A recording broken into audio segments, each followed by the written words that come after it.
Welcome to All Abilities Network Podcast.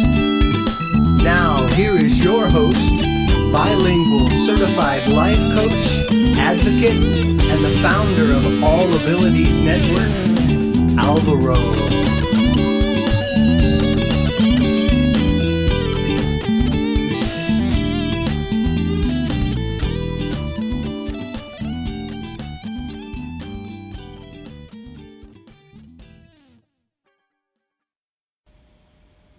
Hi and welcome to All Abilities Network Podcast. My name is Alvaro and I'm very happy to be with you today. Before I introduce our guest, I want to say thank you so much to people listening from the United States, from Canada, from Australia. We have listeners in Asia, in Africa, in Europe, in Latin America. And we are now available on YouTube as well. So new episodes are being uploaded to YouTube. We are also available on Spotify, Apple Music, of course, Apple Podcast, Spotify, Anchor, and other places as well. If you want to be on the show, you can email me at allabilitiesnet@gmail.com. Well, today we have someone who is blind. He's originally from New York, but he now lives in Seattle, Washington. And well, his name is Angel Parra, and he wants to talk about his life journey, really. So my only question of the whole interview, I think, is tell us who is Angel and tell us about your life. Yeah, so my name is Angel Parra. I was born on June 26, 2002. I was born in the Bronx, in the heart of the Yankee Stadium. I'm a lifetime. I used to like the Yankees, but because they lost the World Series, I now like the Red Sox baseball team in Boston. No pun intended to all baseball fans. I am the person that when there's a baseball game, or what if it's baseball, football, or soccer, I like to have fun and try and make the best out of it, even when a certain team loses. But, like with all sports, we're all here to have fun, and whoever loses, they tried their best. So that's what matters. Yes, and I know we have listeners from the Yankees for sure, so yeah. Yeah. All right, so tell us, how did you lose your sight and what happened afterwards? Yeah, so when I was born, I could see fine. So I had sight when I was first born, but when I was 2.5, I lost my sight completely due to a fluid called meningitis. Therefore, before I even get into the details, let's just say that when I lost my sight, I was at a birthday party in the Bronx visiting a friend. And so therefore, we didn't know what was going on for 4 days. So therefore, when I lost my sight at that birthday party, my mom and my parents started to figure out what was going on. They took me to the doctor's office 4 days in a row. And so when we couldn't find anything as to why I lost my sight, let's just say that the 5th day when they took me to the hospital in New York, they said that they had found fluid in my system. So my fluid had started from my spinal cord, and then from my spinal cord, it did some brain damage, but also in the process, it damaged my eye optic nerves.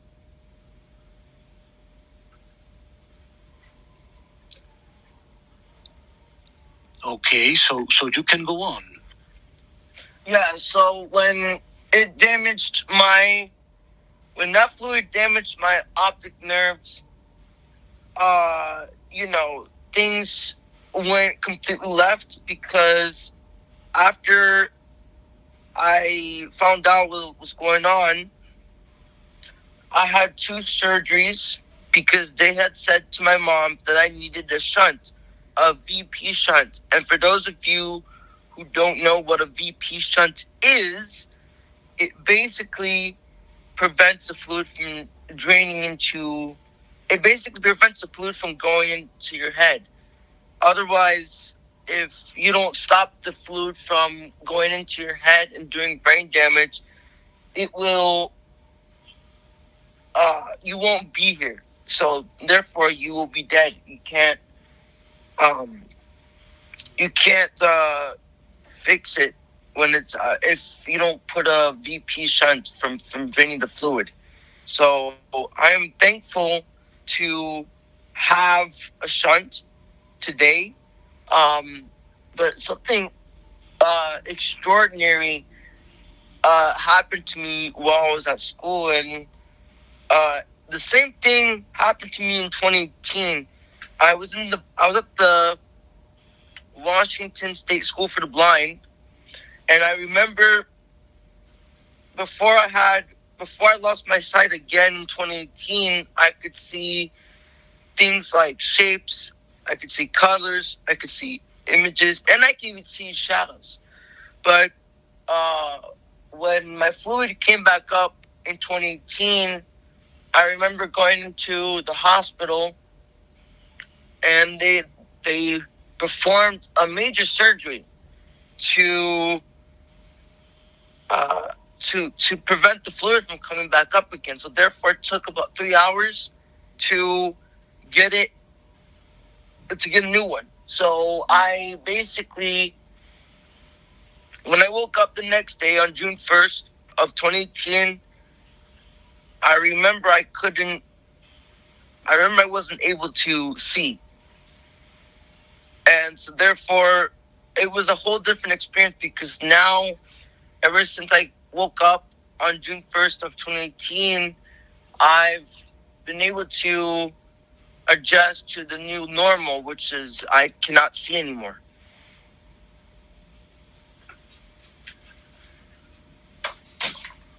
How was that process for you? Yes, that's a good question. So the process of me not being able to see anymore, it was very different, because I could not see the things that I was used to seeing, which was shapes, colors, images, and shadows. Therefore, it was just a totally different experience. But at the same time, it felt normal, because I already couldn't see a whole lot of stuff before. But not being able to see nothing that year, I had to adjust. And I remember I had to get adjusted to the new normal, meaning I couldn't see. I had to use my cane, because when I could see a little bit before I lost my sight, I didn't really use my cane that much when I could see. But now that I'm not able to see anymore, I have to use my cane even more often.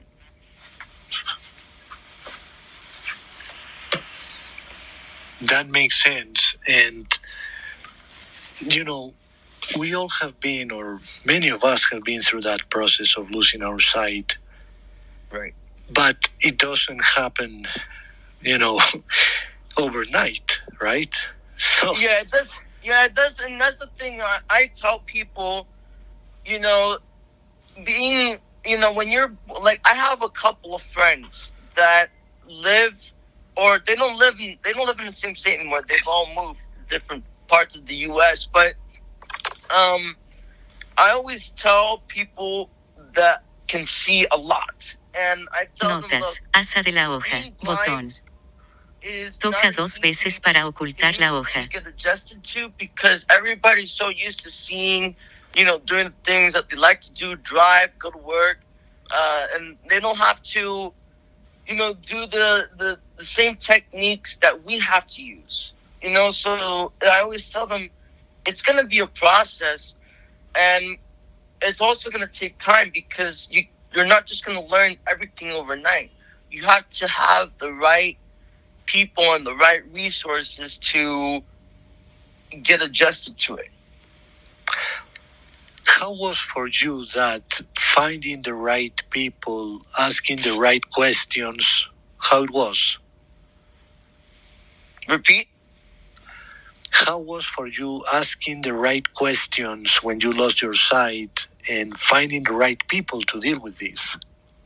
Right. So when I lost my sight at first, I was in New York when I lost my sight. So when I was in New York, they didn't have, at the time we didn't know of any resources that were great for blind people. At least my parents didn't know of any. So once we found out that there were no resources, my mom decided to, just take care of me when that happened to me. So, because you have to remember too, is that when I lost my sight in New York, I did not move away from New York right away. We didn't move from New York until I was like 4 years old. So therefore, it took us a while to get here. It took us about 4 days to get from New York to where we're at now. So when we arrived here to Washington State, I remember going to my elementary school, and they didn't have the resources that I needed for me to be successful. Now,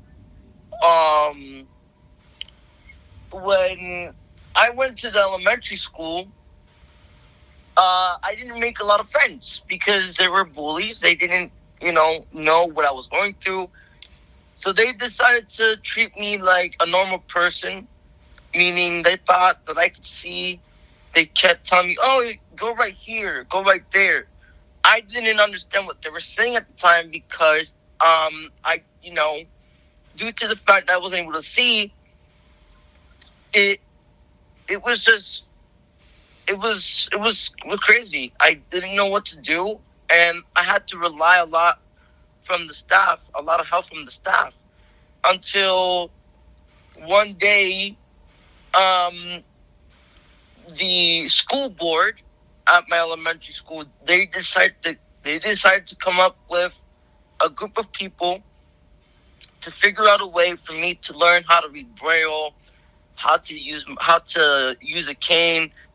So it took a whole while to figure that stuff out. But once they found a teacher of the visually impaired, and once they found an O&M teacher, I was super thrilled because I was ready to learn how to navigate in this world, of course, not being able to see, So once I finally had resources at my elementary school, I was very happy, but also relieved that the teachers actually cared to figure out a way for me to be independent. Right. So how did you continue your education? Yeah, so because it took me like 3 or 4 years to learn how to read Braille,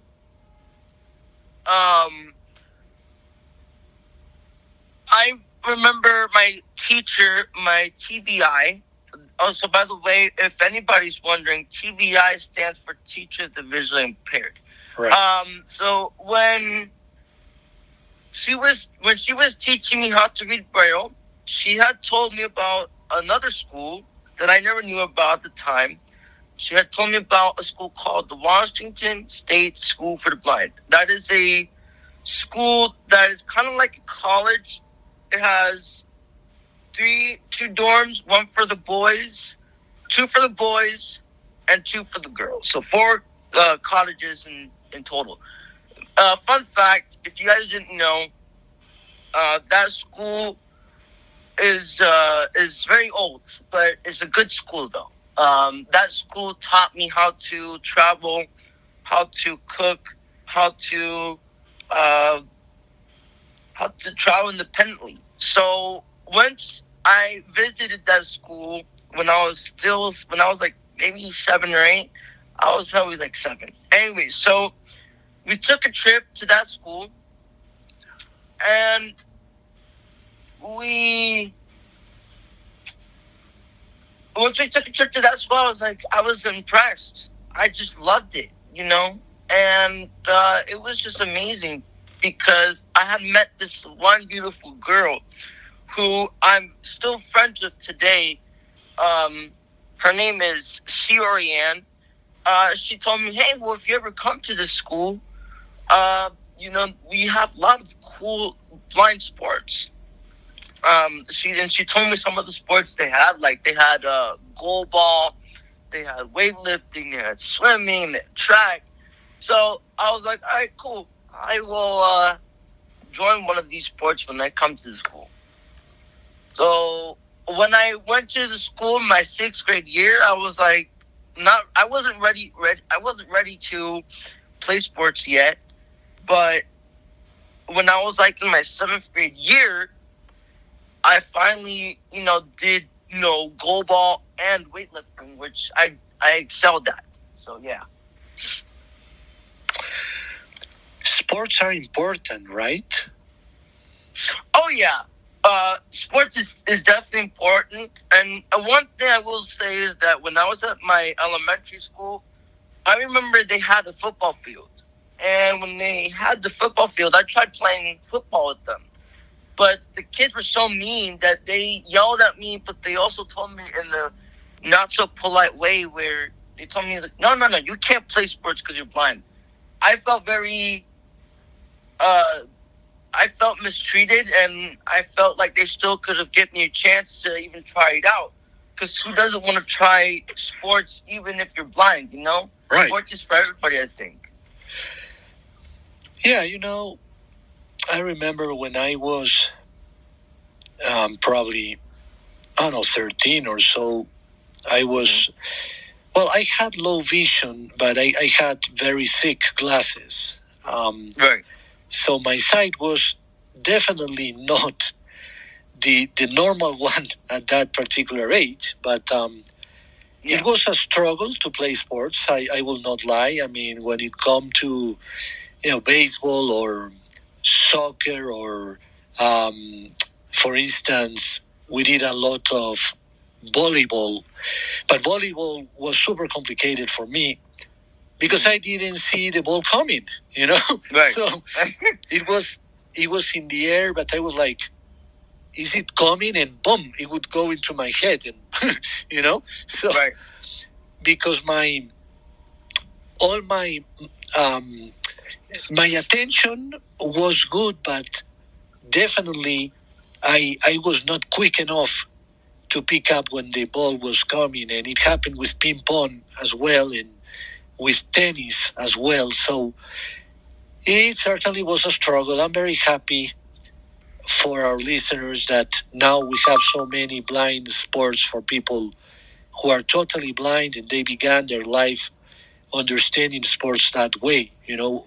People who didn't have that, people who were born not blind, and then they had low vision like me. It was super hard, because we were in the middle. You were playing regular sports with regular kids that had normal vision, but you didn't. It was a big struggle, I have to say. Yeah. So, Angel, you progressed in your education. In what did you study at the end? So when I went to the blind school, in high school actually, I had a couple of career options that I really wanted to pursue. one of them was I can actually tell you those career choices I had. So the career choices I had hopes to pursuing were an orchestra composer. In an orchestra, if you are someone that loves movies, one thing is for sure that I will always listen to the soundtrack. Like John Williams, he's one of my favorite movie composers. I'm a big fan of his work, but I also got to experience him playing at a concert in Portland, Oregon, Really? at the Arlene Snitzer Concert Hall. Wow. Yeah, it was. I will tell you that listening to John Williams in live was just a thrill. I jumped out of my seat when I heard the conductor announce some of the stuff he's done. I was like, yes, like my favorite composers here. But I also wanted to pursue being a history teacher. I'm a big fan of history. And it all goes back to my family, because I have family who served in the military, like my grandpa, he served in the Vietnam War as a Navy captain. My uncle, who lives in San Antonio, Texas, he served in the Iraq War from 2008 to 2014, and he was an Army vet.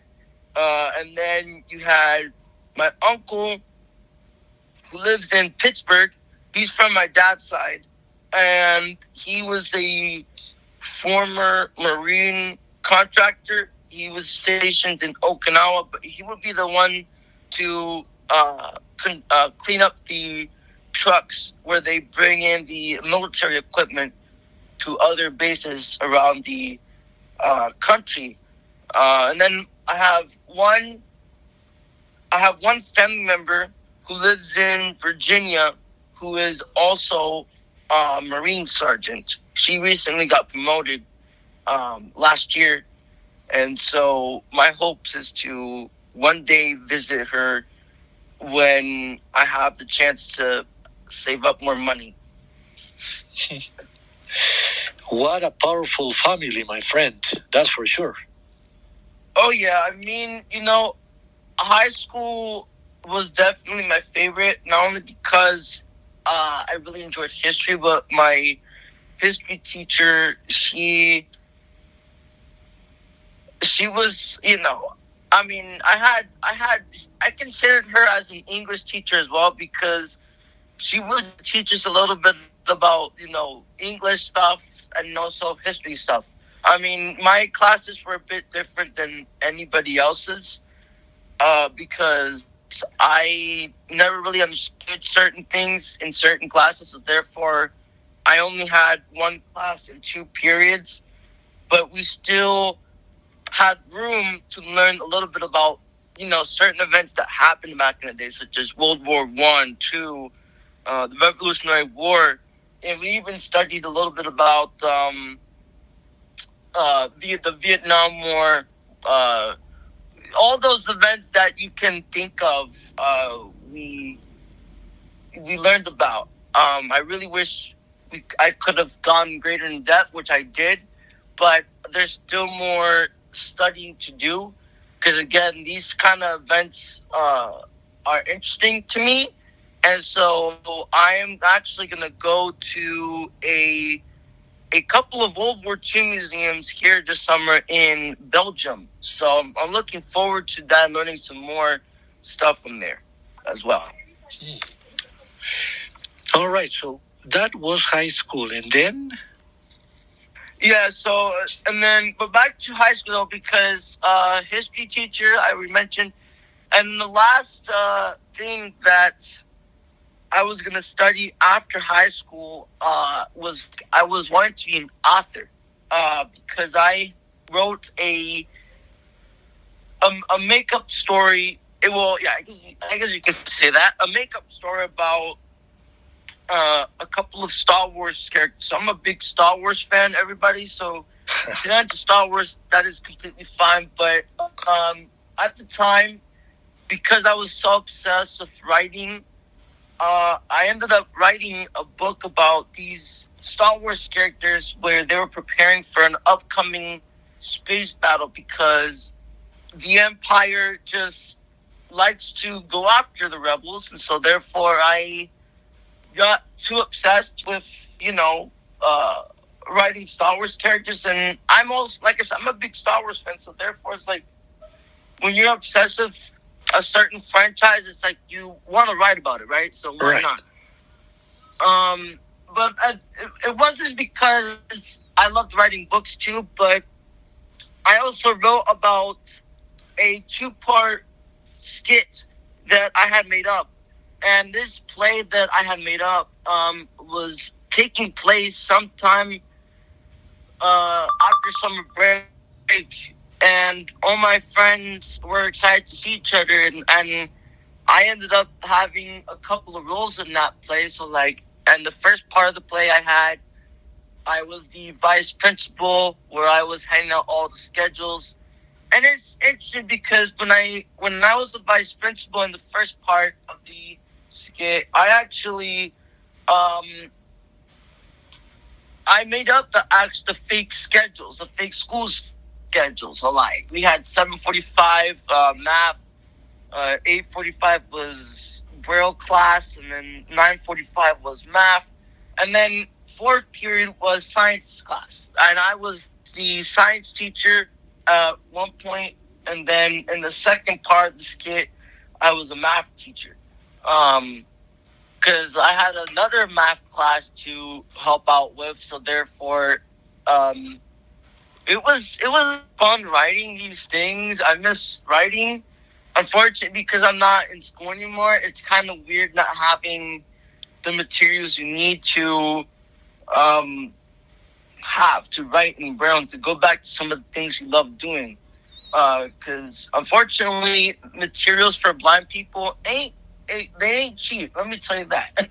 Yeah. So I do what I can to go back and yeah.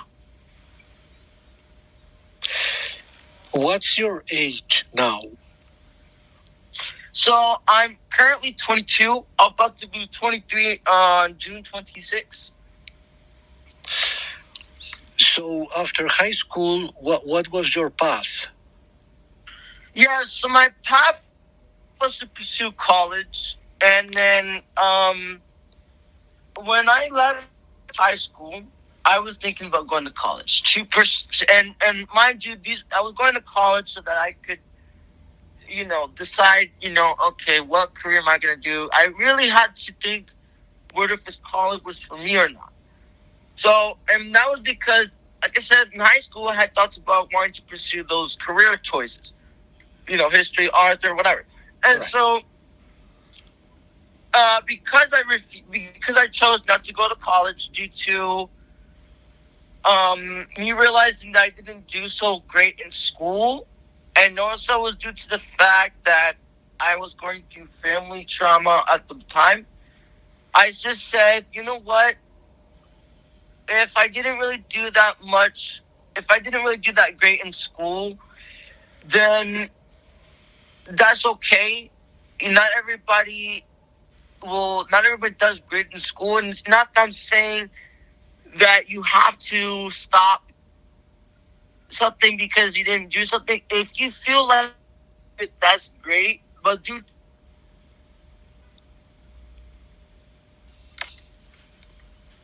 and I've opened the doors to, go to college, but right now, I just want to do work. And so when I chose to go to work, I was like, okay, I will allow that. And then I still have hope that I will go back I still will have hope to pursue any of those career choices that, I still have hope that I'll pursue one of those career choices. But right at the moment, I want to focus on one thing, that is work, and that could change, or I may not go back and not do those career choices because my brain can only handle one thing, and if I focus on Another thing that's not going to look good because I'm not a good multitasker is what they call it. Therefore I know what's best for me, so I'm just going to stick with working and doing a lot of traveling, which I would like to visit Colombia. It sounds like a great destination. Oh yeah, thank you, Angel. Yeah, for sure. Many people from the United States visit Colombia and from Europe too, and the tourism has gone up so much more in the last few years. And Angel, you talk about work, you talk about finding work, you talk about that giving us independence for sure. Mm-hmm. Is it hard to find work in the United States when you are young and you are blind? Yes, that's a simple yes. I told everybody who, like, a lot of my grandma's friends who are sighted, they asked me the same question. I said, look, I'm just giving you a little taste. If you're going to look for employment as a person who has a disability, it's not going to be easy. Because I remember in the beginning of COVID, I said, all right, I'm going to do what I can to fulfill my goals, traveling, finding a house, and even finding a partner. So I said, all right, let me do the dirty work and let me try applying to every job that I can that I have in my city. So I did that, and I did a lot of interviews. A lot of the interviews I did went great, but what I am disappointed at is none of the employees that I met in person never X, called me back. ahora, noveno 5 Mac, RT @ noveno 5 Toys, Apples latest 11 inch iPad A16 just hit de Amazon all time, puntos suspensivos, archivo I adjunto. was hoping for good results, but it wasn't until 2022 I finally started working at the YMCA. The YMCA that work at is located in Olympia, Washington, because that's where I live. I live in Olympia, not in Seattle. Some people like to say they live in Seattle, but maybe that's what they're used to saying. Okay. But the YMCA that I work in Olympia, I work at the Briggs YMCA. I work in the youth sports department. So basically what I do in that department is I just basically greet the customers and answer questions to the people who come into the door with their parents, with their child, because where I work, they play volleyball and basketball. And I will be honest, volleyball and basketball are my two favorite sports. I mean, I have other sports I like too, but volleyball and basketball are up there for me. So, like I said, but I've been working at the YMCA in Olympia since 2022. I've loved it. The boss that originally hired me, he had experience working with an individual who used to live in Olympia, and he was also blind. And he said to me, wow, you're the candidate that, I'm looking for. You're outgoing, you're positive, you have a good attitude, all that stuff, So once he saw the potential in me, I was like, perfect. He's definitely, I said to myself, X, ahora, Vicky Dávila, los colombianos que están trabajando por salir adelante con sus familias, a pesar de tantas adversidades y los que no se rinden, son un motivo inmenso para seguir luchando por Colombia con determinación y sin tibiezas, dándola toda. Ustedes saben que soy F. She's an excellent lady. We are good friends, and I actually have work starting next Saturday. We work on a season by season schedule, so we'll work a couple Saturdays a month, and then we'll have a break in between, and then uh, yeah, it's just all good times. The families love my energy. It's just good times all around. I even have conversations with some of the family members, whether if it's about traveling or even, when it comes to sports, we always like to play around and, we always like to joke around with each other, say, oh, if your team loses, you owe me money, stuff like that. It's just, again, all around good times. I have a great relationship with everybody. And that's another thing.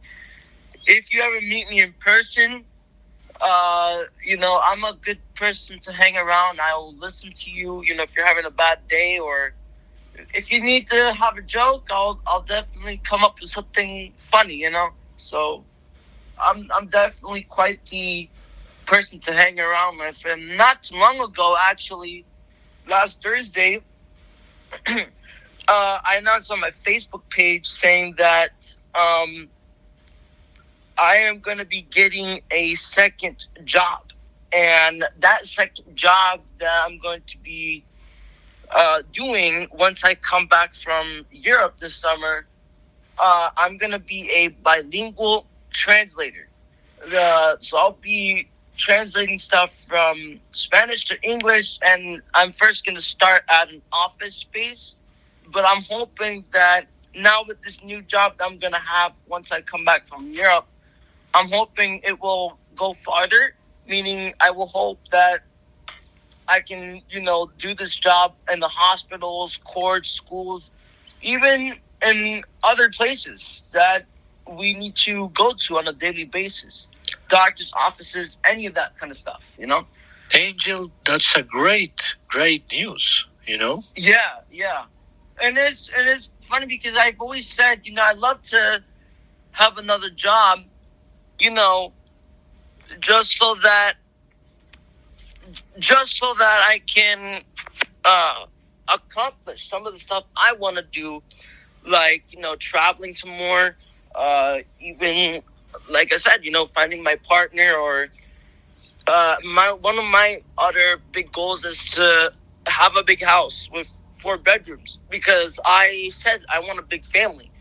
And when I have that partner, anything is possible. So it's like, having money to do those kind of things is the key. And having a good, positive mindset is another thing too. Angel, for our listeners, I have news for everybody. Money is necessary. Yeah, agreed. There's nothing you can say about it. This is needed. You know what I mean? So, yeah. Yeah. Angel, I am hearing a lot of blind people getting into audio description jobs and also into cybersecurity, programming, those kinds of things. Those kind of jobs, I don't know, are appealing to you maybe? Yeah, so I thought about, I thought about doing those kind of jobs. Cybersecurity, I'm not a good tech savvy person. I mean, trust me, I know how to use my phone. I know how to use an iPad. I used to have an iPad when I was a little kid, but I don't have an iPad, so not anymore. So, and it's not to say that I'm not tech savvy anymore. I'm still am with my phone, but I just want to say this: it's not appealing to me. My dream job has always been, wanting to help out with people who can't speak English. Right. Therefore, because when I was very young, going back to when I was little again, real quick, when I was first born, because if anybody knows, my parents are from the Dominican Republic. That is right next to Haiti. Right. I've only been to the Dominican Republic once. That was in 2023. But I was born in the U.S., so therefore my parents taught me how to speak Spanish first, and then I learned English second. Oh. So when I was like 16, maybe 17, I had told somebody that, there are a lot of people in this world that don't even know how to speak English. But if they come from Latin America, South America, or if it's even like places like Spain or Italy, right? Oh yeah. They don't know how to speak English. They only know how to speak Spanish. So it's like my dream job has always been a bilingual translator. So it's like, if you know how to speak a language, you might just well put it to good use. Right. Because not only you're putting it to good use, but this is what you speak with your family members, even with your friends who don't know how to speak English. Like I know I have a couple that I know personally that speak both, but their families only speak Spanish. So whenever I talk to them, when I'm with my friend, it's like I have to go into that mode, So it's always been a big dream to do that. And where I'm at in Olympia, I'm with a program that is for they call it the Bus Buddy program, and they help people who want to learn how to get to certain places in Olympia. And so therefore I am the first bus buddy that knows how to speak both languages. And so I have been a great help to my community with inner city transit. That's the bus system over here in Olympia. I have been a great help to all the clients, because all the clients who I've had to help, they haven't been able to speak English, and so therefore I've been a good use to them since I can speak fluent Spanish. That's wonderful. And for our listeners, I did an interview with Nefertiti Matos. She's originally from New York, but her family comes from Dominican Republic. Right. And she's one of the leading voices in audio description in the United States. And she's totally blind. So like you, she's fully bilingual, Yeah. Yes. So that's pretty important. Angel, my final question is, what do you say to those people who have been newly diagnosed with an eye disease, with any kind of disability, really, and they just don't know where to begin, Angel? Yeah, so that's a great question. And I just want to say this. For any listeners, okay, this is very important, because this is the most thing that I love saying. And I'm saying this from my own personal view, but I'm saying this from people that I've talked to in the past. Now, I'm gonna tell you this. Having a disability, whether if it's blind or anything, right? It's not gonna be easy. I'm gonna just say that. But the only thing I'm gonna say is, people have told me in the past that if you have a disability, whether if I'm blind or if I'm autistic or if anything, I've been told that they would kill themselves because they don't know what to do. And let me tell you this. Killing yourself is not a good idea. Because, why? Because there are always options. If you put your time and investment to research what resources are in your area, please take advantage of those resources. Because at the end of the day, where you're going to see, hang on a second, I'm sorry. Sure. I'm recording something. Sorry about that, guys. But what I was saying is basically put your time to research. Because when you research, you're going to not only get results, but you're also going to learn. And once you learn those things, you are going to feel like you're a normal human being, but with a disability. Because having a disability is one, and what we're not going to do once we have that disability, we're not going to say to ourselves, I'm going to kill me. I'm going to kill myself. Because that is not the way. And the only way we can get out of this is if we learn from those resources that we took our time in researching. And that's what my mom did. She researched those resources and she decided to make the treacherous journey from New York to Washington State just so I can get the resources I needed. And I'm 22 now, and I feel like a normal person, but with a disability and living life. Let me tell you, I've been to almost 5 countries. I'm going to be going to Spain and Belgium this summer while I'm visiting my mom in Amsterdam.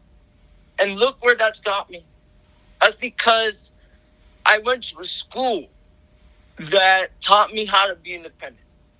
And I thanks my mom, even though she's not in the States anymore, she now I give her credit, but I also give my grandmother credit for not only helping me, but also guiding me through life, through my journey as an adult. That is very inspiring, Angel, for our listeners. And you're absolutely right. We can and we have to get resources. We need to get in touch with what is going on, We need to find out what is happening to us. I remember when I was diagnosed with RP, retinitis pigmentosa, back in 1994 or so, when I did some research, there was not much information about RP out there. Even in English, it was very little information. Thanks to websites like the Foundation Fighting Blindness, I was able to get some information, and I made some friends. I have to say, Angel, through the Foundation Fighting Blindness website, one of those remains a good friend of mine, Stephanie, who is a listener of our show. And I always say to people, if you are informed, if you have the news about what is going on with your illness or what have you, then you are more prepared to deal with it. The problem is not knowing what is going on, Right, yeah. And the other thing, Angel, is to get yourself kind of a network of people that can also be a part of your life. Friends, family, people who have been diagnosed, maybe even eye doctors, optometrists, everybody on board. And together we can make a difference. And I think it's very important to unite ourselves and be a part of organizations, associations, be more into society. Don't be isolated. Don't say, I'm all on my own, I'm alone, and I'm feeling sorry for myself. No, you have to get into society. It's the only way. Oh, yeah, sure, yeah. I mean, look, and I'm going to just say this, too, but before I even begin that final statement, look, I just want to say, Stephanie, if you're listening, I want to say thank you. I hope you enjoyed my podcast, and if anybody out there wants to follow me on my social media accounts, I have Facebook and Instagram. Listen, you can follow me on Facebook. My first and last name is Angel Parra, Angel as in Paul, Arra, Angel Parra, and then my Instagram is going to be 3 underscores Angel, Angel, 2 underscores P as in Paul, ARRA, 3 underscores. Those are my Facebook and my Instagram. But to end this episode today, which I really enjoyed, it's like you said, and it's like I said, we have to take, it's up to the parents what they want to do with their child. I hear, parents, not treating them good when they have a disability. I've heard friends who they live with their mom and dad, and their mom and dad don't want their child to live life as normal, as like a normal adult. And this friend of mine, she used to go to my school, and now she also has a disability. She can't see either. But she wants to pursue her dreams, but her mom and dad won't let her. So I'm telling you, all you parents out there, if your child has a disability, what if it's blind, what if it's anything, let them live life and let them enjoy the world. Because at the end of the day, when your child enjoys the world like me, they will have a freedom, but also they won't have a life if their parents, passes away. Because at the end of the day, we want to see our child grow. The more we let them grow, the more they will learn. And again, like I said, live life. So it's been a pleasure for me to tell my story. I can't wait for you all to hear this on YouTube. And hopefully when you post this on your Facebook page, I'm going to share it so that everybody could be inspired, but also so they could follow my Facebook. And if you guys have any questions, I will gladly answer messages when I can. I'm a busy guy, so yeah. Angel, thank you for your time. Thank you for reaching out. Thank you for saying hello. Thank you for your inspiration. Keep going, my friend. You're going to be great. Very good. Yeah. Yeah, and I hope to whenever I have the chance, when I've accomplished everything, I hope to go to Colombia, and we'll have to meet up somewhere. I do love my Colombian women, so I was like, yeah, I do have a Colombian friend here too.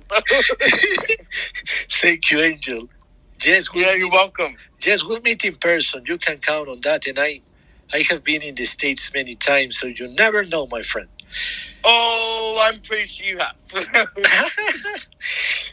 Well, so for our listeners, I want to say thank you so much for listening. This is Alvaro from All Abilities Network Podcast saying good night.